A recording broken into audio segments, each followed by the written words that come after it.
Hi everyone, Murray Watt here, Australia's new Minister for Agriculture, Fisheries and Forestry and Minister for Emergency Management. It's a real honour to be opening the 2022 National Landcare Conference being held in Sydney on Gadigal land. I'm currently in Canberra on Ngunnawal land and I acknowledge elders past and present. From its grassroots origins in the 1980s, the Landcare movement has brought together community, government and the private sector to tackle the degradation of farmland, public land and waterways. Landcare underpins national efforts on sustainable agriculture and the management of natural resources. There are around 6,000 groups and more than 100,000 volunteers across Australia caring for the land. Landcare really is a national movement, and every movement has leaders who inspire others. Last year's Bob Hawke Landcare Award winner is one such person. Fourth generation farmer Andrew Stewart is a shining example of what can be achieved through sustainable agriculture. Aside from planting tens of thousands of trees and shrubs, nurturing waterways and soil, and creating wildlife corridors, Andrew has been a tireless advocate for Landcare values. Landcare is based on collaboration and partnerships, working closely with farmers and land managers, our youth and First Nations people. Agriculture accounts for over 55% of Australia's land use and involves approximately 123,000 farmers. This sector is a critical part of the Landcare movement and needs ongoing support in continuing to move to innovative, sustainable practices. Since 1997, the Natural Heritage Trust has been the primary source of funding for our flagship natural resource management programs, which underpin our commitment to Landcare.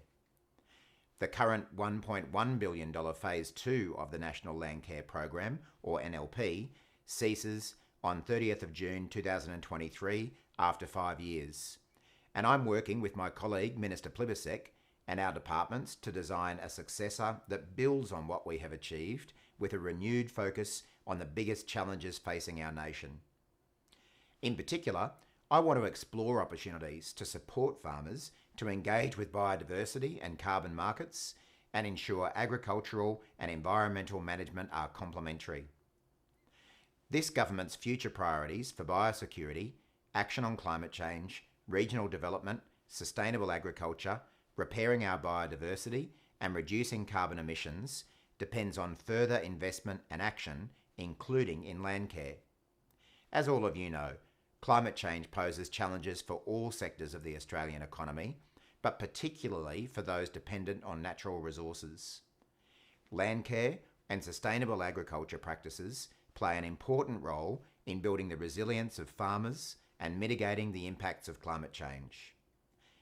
The cultural heritage and customary law of First Nations people are deeply embedded in the natural environment, its resources and landscapes.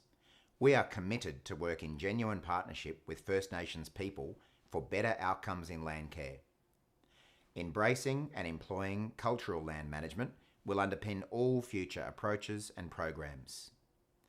While Landcare is well known for its focus on the land, it is far broader than that and includes our fisheries. We are committed to the sustainable management of Australia's diverse and extensive freshwater and saltwater environments. We'll be providing $4 million to state and territory governments to address issues in managing state marine parks.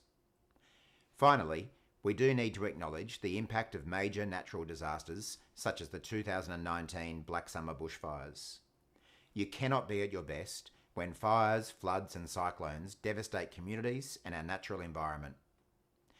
I congratulate Landcare Australia for hosting the National Landcare Conference and bringing together the best minds of the movement, your stories and the organisations that support you. I'm sorry I wasn't able to be there in person, but you'll soon hear from Secretary Andrew Metcalfe about the department's ongoing commitment to Landcare.